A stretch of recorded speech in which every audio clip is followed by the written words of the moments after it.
What the hell is going on? I yell into Ricard's ear, grabbing his arm as he rushes past. I have to shout to be heard because there are alarm klaxons and interspersed announcements blaring. Word is we're going to war, Ricard says, eyes wide like a rabbit that's just been pulled out of some magician's stinky hat. War? With who? I shout.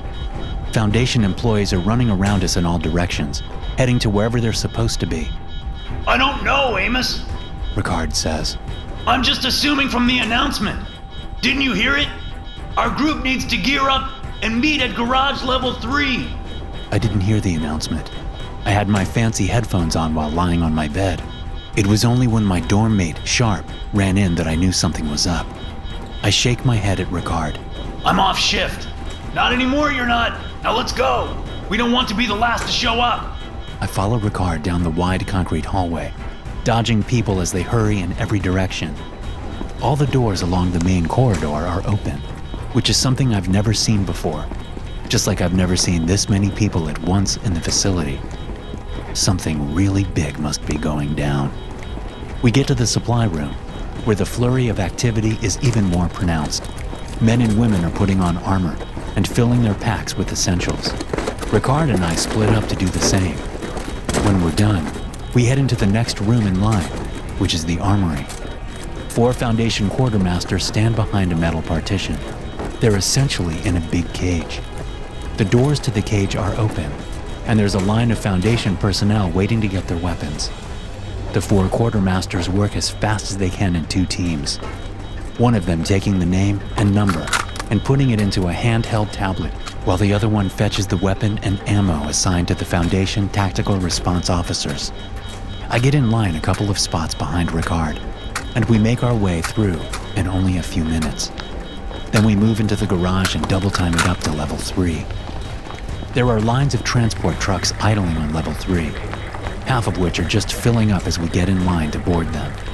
I spot Lieutenant Driscoll yelling at people to get onto the appropriate trucks, so I know I'm in the right place. I'm in the same squad as Ricard, so we stick together as the line moves. Driscoll sees us and points to a truck, yelling, Go, go, go! We get into the back of the canvas-covered transport truck, and the vehicle lurches as soon as it's full. There's some chatter from the 24 people in the truck, but mostly people are checking their weapons and clips. I look over and see my dorm mate, Sharp, giving him a nod. I check the serial number on my M4 carbine, which I should have done as soon as I got it. It's the right number, meaning it's the rifle I've trained with since becoming a tactical response officer. I check the clips and see that they're fully loaded. The truck comes to a stop and we get out, heading directly for a transport plane. It's a clear, cool night, and there's a full moon rising to the east. I see Captain Powell standing at the ramp at the C-130 plane, directing us on. Another 10 minutes pass and we're in the air. There's about 120 of us in the plane, making up a company. Captain Powell stands up in the middle of us and shouts to be heard. I'm sure you're all wondering what the hell is going on. Well, I'm here to tell you. And I ask that you keep your snickers and jokes to yourself, because what I'm about to tell you is deadly serious. Powell pauses to look around, his hard blue eyes hammering the point home. He's not fucking around. We are going to fight a large and dangerous group of SCP-1000 entities.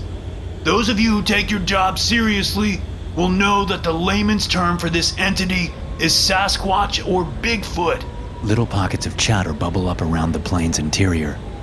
Powell shouts for quiet, the tendons in his neck standing out as he sweeps his laser-like gaze across all of us.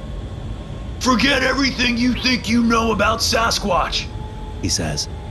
Even if you've studied our internal material on this SCP, you don't know shit. Because, until now, we haven't wanted you to know shit. So shut up and listen. The plane is now quiet of voices, but Powell still has to yell to be heard over the constant drone of the engines and the air flowing around the plane's hull. Pretty much everything we fed the public has been designed to make Bigfoot seem like a joke. But nothing could be further from the truth. Likewise, everything you may have read in our internal documents is designed to keep you away from these instances. The whole thing about the death aura, the thing about looking at one of these Sasquatches and dying, is bullshit. You won't die if you look at one of them. And that's important to know, because you'll need to look at them to kill them. Because the threat they pose is very real. I listen intently to what Powell is saying. I've read the internal documents about SCP-1000, but now I have 100 questions. Mainly, I want to know how it is that these things managed to get the drop on the Foundation, if we've had them under surveillance the whole time. These creatures are smart, Powell continues. Their intelligence is equal to ours in most ways, but they have an understanding of the natural world that we don't. And we now know that they have some kind of technology that we don't understand. We thought that there were only a few small pockets of these entities, but they've been able to trick us somehow. There are a hell of a lot more of them than we thought, and they're making a move on us. So it's up to us to stop them. Sir, how many of them are there? This comes from a guy named Anderson near the back of the plane. Well, we don't exactly know, Powell says. What we do know is that there can't be as many of them as there are of us. They may have hidden their numbers well, but it's just not possible that they are a match for our numbers. I look over at Ricard, who meets my eyes only for a moment. He wasn't ready for this. None of us were. Sure, we trained for field operations, but not for a war. Not really. Our specialty is containment and capture. And here we are going into battle with entities whose capabilities we know next to nothing about. The plane dips, and Powell sits down as we make our descent. Everyone is quiet as we land and board more transport trucks. After 15 minutes of driving, we unload on a dirt road in the woods. The trees around us are massive, and I realize that they're redwoods. We line up on the road, looking off into the dark woods, waiting for orders. There is a soft mist everywhere, making the forest seem dreamlike and sinister. The light from the full moon streams down through the treetops, refracting off the water droplets in the mist to make visibility difficult. We move into the woods at the behest of Sergeant Burke, our squad leader. Sharp and Ricard are both in my squad, and we stick together as we creep into the forest. Our company is stretched out in a line, moving slowly into the woods. We've been given permission to shoot on sight anything that's big enough to be a man. The mist seems to grow denser as we move deeper into the forest. The giant trees everywhere make for ideal hiding places for any hostiles. Every tree we come to poses a potential threat, and I find my heart hammering away against the armor strapped tight over my chest. Gunfire comes from way off to our left. I look that way, seeing the muzzle flashes as more and more people shoot into the woods. Someone screams. People shout. Gunfire erupts from close by to my right. I whip my head that way to see a man getting yanked off his feet behind a tree. The people around him start firing, yelling that they've made contact. The guy's body comes flying back from behind the tree, smashing into 3 guys in a line, knocking them down. A giant log comes swinging down on ropes and smashes one man against a tree with a gruesome crunching sound. I see movement nearby and duck just as another log comes swinging down at me. It hits sharp and sends him flying into the guys next to him. Something flashes through the mist nearby, and I fire a few shots, but it's gone. I see Ricard behind me, looking off into the woods with slitted eyes. Chaos is erupting all around us, men firing and screaming for medics. The sound of logs swinging down and crashing into people. The cries for help as guys get pulled off into the darkness. I catch a glimpse of a large, furry creature just as it slips behind a tree ahead. I signal to Ricard, and we each take one side of the tree. The Sasquatch rushes around my side, catching me off guard, its yellow eyes glowing, shining fear directly into me. I fire my weapon from the hip while stepping back, tripping on a large root. The bullets strike the creature up the center of its body, puncturing it first in the abdomen and then the head before I hit the ground and stop firing. The creature, which must be 7 feet tall at least, takes 2 steps and then falls forward, dead. Ricard comes up behind it and shoots it several more times in the back while I get up. Bullets work, Ricard says. Bullets work just fine. He smiles at me. A large hairy hand reaches down from the tree and grabs Ricard around the neck, pulling him up the side of the tree as if he were connected to a rope. I track around, aiming my weapon up, seeing the creature move up the side of the tree using only one arm and its legs. Its glowing yellow eyes look coldly back at me as it moves. Even with only 3 limbs, and despite being huge, the thing moves with a fluidity even chimpanzees would be jealous of. I aim, but I have no shot. Not with Ricard hanging there like he is. As the Sasquatch reaches the cover of branches, he drops Ricard. I shout out in dismay, but there's nothing I can do but watch. It's at least a 70-foot drop. Ricard doesn't scream. His eyes dart to mine just before he hits the ground. All I see there is a plea for help. A help I cannot give. Ricard's bones shatter as he hits the ground. He bounces and comes to rest in a broken jumble. I fire up into the tree, even though I can't see the Sasquatch any longer. The sounds of battle are fading away, and I bring my attention down from the tree to look around. People crouch around me, waiting for more Sasquatches to attack, but it seems like a lull in the battle. Sharp is lying on the ground 15 yards away, struggling to sit up. He looks mangled from the log that hit him. I run over and grab him, dragging him back toward the road, shouting for a medic as I go. "Oh no!"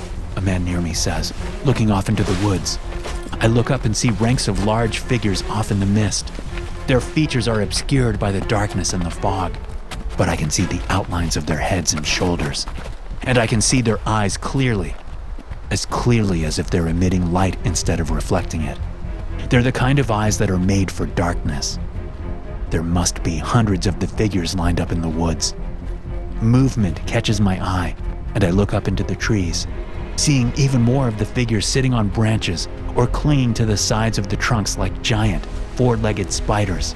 All the remaining Foundation tactical response and security personnel grow quiet, looking off into the woods. There's too many of them, and we all know it.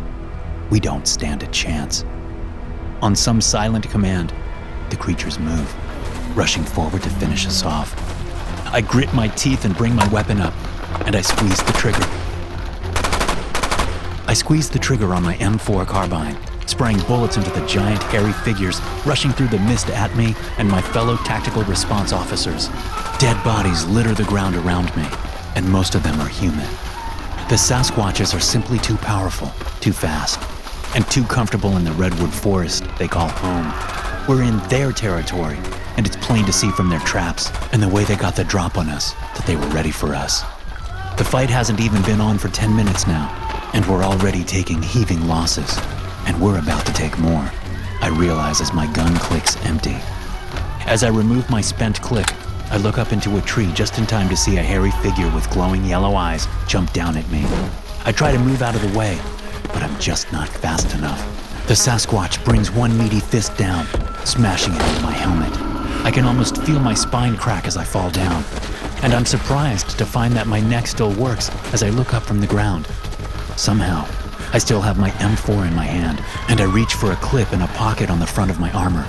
But the gorilla-like figure slams its foot down on my chest, knocking the breath out of me.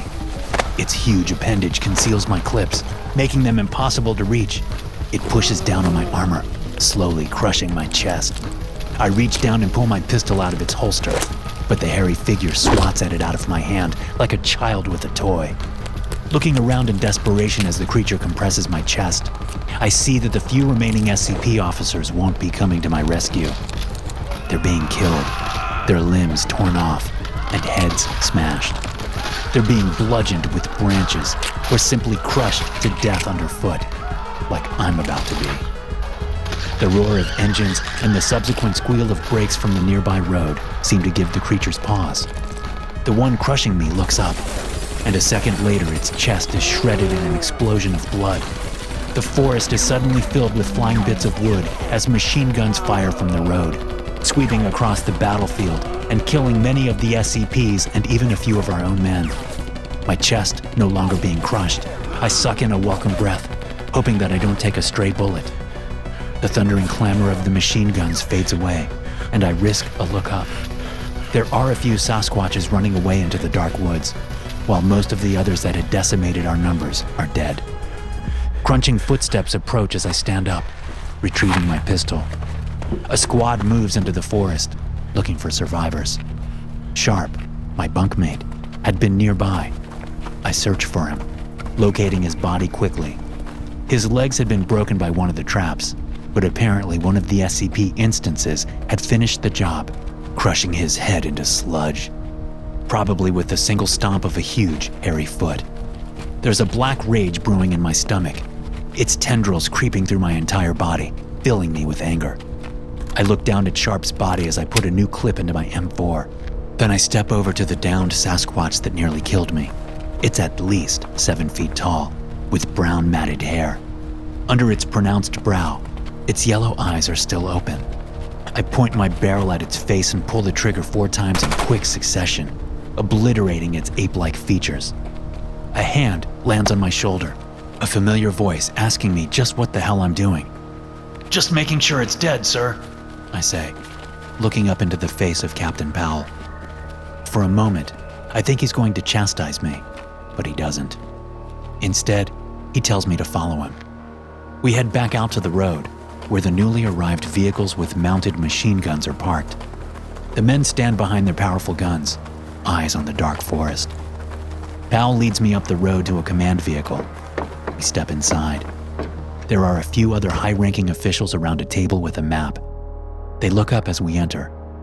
I've got a candidate, Powell says to them, gesturing at me. The 2 men and 1 woman sitting at the table look me over. You want a chance to kill more of those SCPs? One of the men asks me. Yes, sir, I say without hesitation. It's all I want to do right now. That black rage isn't going anywhere. If anything, it's expanding with each passing moment. Good, because we've got a job for you if you want to take it, the man says. We've located a way into their underground home. We know they're already planning another attack wave, so the home base will be vulnerable. We want you to go down there and kill anything that moves. I nod. Yes, sir. What kind of team do you have in mind? No team, Al says. Just you. I look at him. Just me alone? I'll be killed before I can do any damage. We have an SCP that you can use, the other man says. It has some unique properties that will allow you to kill them all. An SCP? I say. That's approved for use as a weapon? Pal moves to a different section of the command vehicle and steps back a moment later with a metal lockbox about 1.5 feet long and 8 inches wide. He opens the lid and shows me what's inside. It looks like a regular chef's knife, although a little old-fashioned. It's about 12 inches long with a smooth rosewood handle. I can see that the blade is made of one solid piece of metal from tip to butt, with the handle fastened to the metal. What does it do? I ask. When SCP-668 is used with intent to kill, the man at the table says, it broadcasts a psychic signal. The signal makes all other sentient beings around unable to come to the aid of the victim.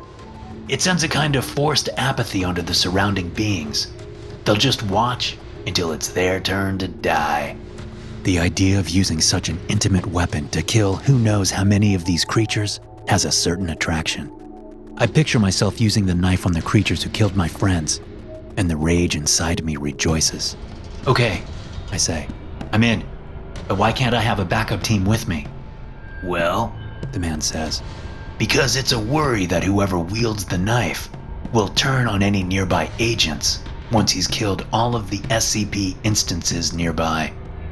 You mean me? You're afraid I will turn on the agents? Why would I do that? Listen, Al says, this isn't a risk-free assignment, Amos.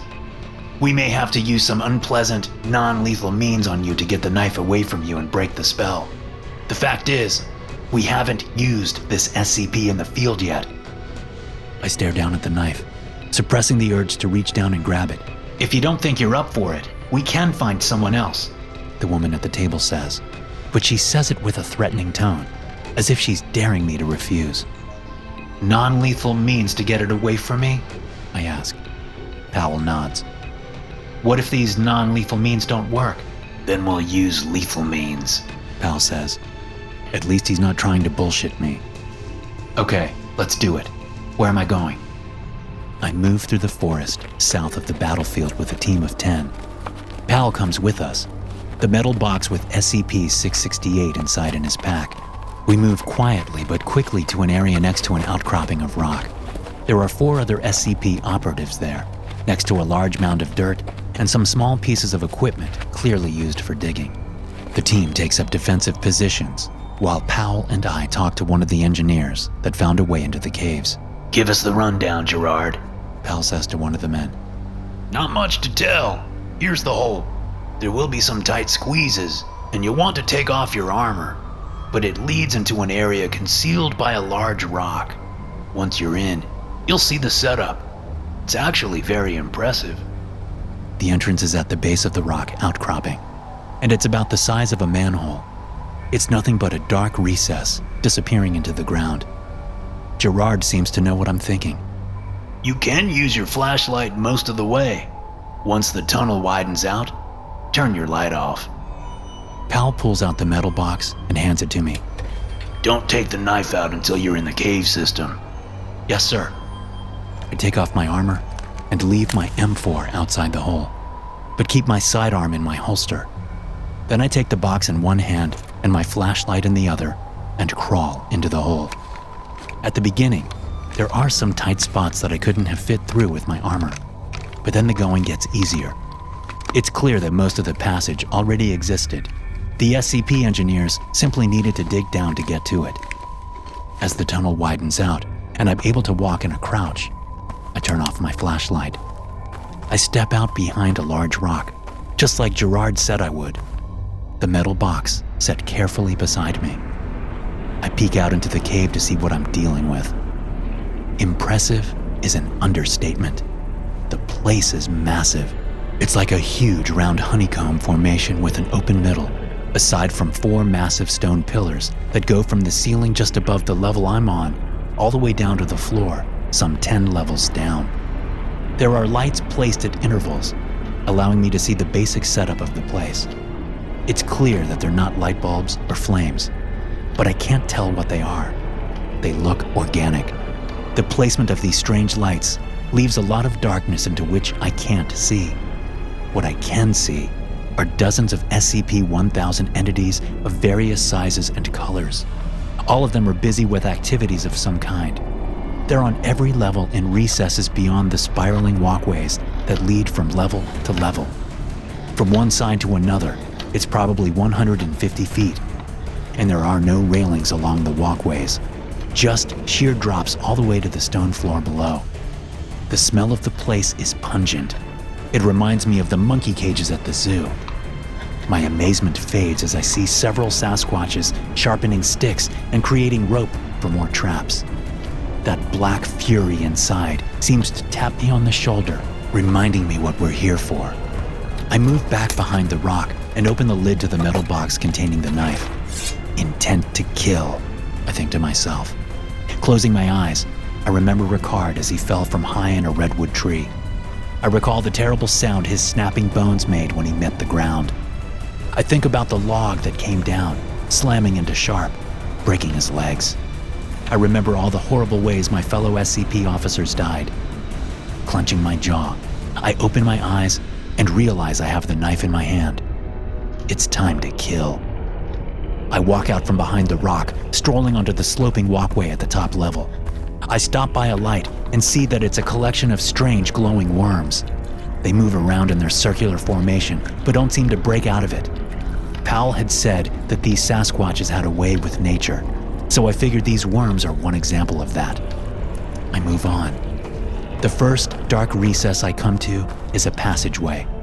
I head into it and come into a small room where 2 Sasquatches are tending to a third wounded one.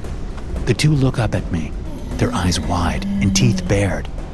For a moment, I think the knife doesn't work on them. I feel certain they're about to attack me. But they don't. Even though it looks like they want nothing more than to rip me apart, they make no move. I walk up to them slowly and put the tip of the blade to one's hairy neck. I look into its yellow eyes while pushing with increasing pressure on the blade. The creature does nothing, just stares up at me, hate in its eyes. I plunge the knife into its throat, yanking it out to watch the blood flow. Then I turn to the other one and stab it in the chest 3 times. The injured one I slice on the inner thigh, knowing by the massive flow of blood that I cut a main artery. I move back out to the walkway and find a huge reddish Sasquatch standing there, staring at me. I shove it and watch it fall on the stone floor far below. Looking up, I see the walkways are lined with creatures, all looking up at me, but they do nothing. They just stare, waiting for their turn to die, just like the man in the command vehicle said. I work my way down, enjoying the killing at first, but by the time I get halfway down, I feel sick to my stomach. The black rage seems to be draining out of me. Even the thoughts of my friends, Sharp and Ricard, can't keep it within me. I'm losing the intent to kill, and it's starting to affect the way the remaining SCPs are acting. They seem to be coming out of the trance. Some of them start moving up toward me. Others cry out in fury. Determined to finish the job, I hurry, turning onto another dark passageway. A giant arm reaches out of the darkness and grabs me by the throat, lifting me off the ground. I slash out at the arm, cutting it open several times, but the creature doesn't drop me. The world starts to blur and fade as my brain becomes starved for oxygen. Suddenly, all the killing I've done since coming into this place seems justified. That rage comes rushing back like a tsunami as I realize this creature is going to kill me if I don't do something. I scream out through my constricting throat, cursing at the creature, stoking that hate inside. There's nothing I want more than to kill this Sasquatch, because doing so will keep me alive.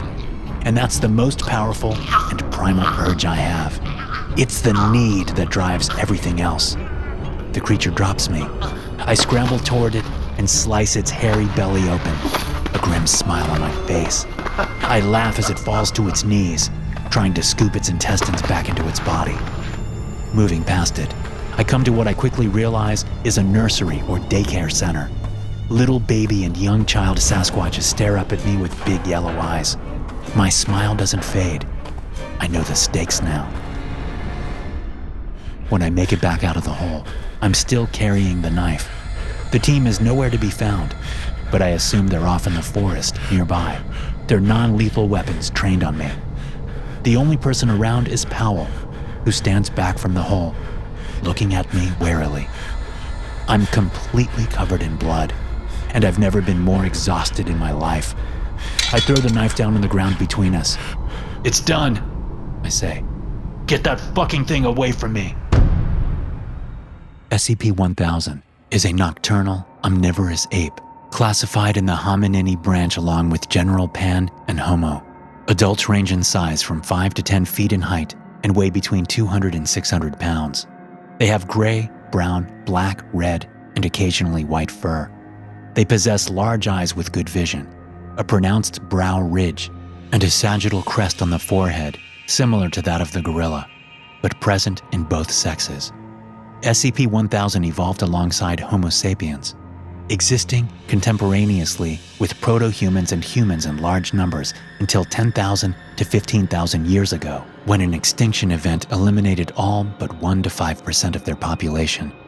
The highest known population concentrations of SCP-1000 are at present located in the Pacific Northwest region of North America and the Himalayan mountain range in Asia. SCP-1000's presence has also been documented within the past 5 years on every continent.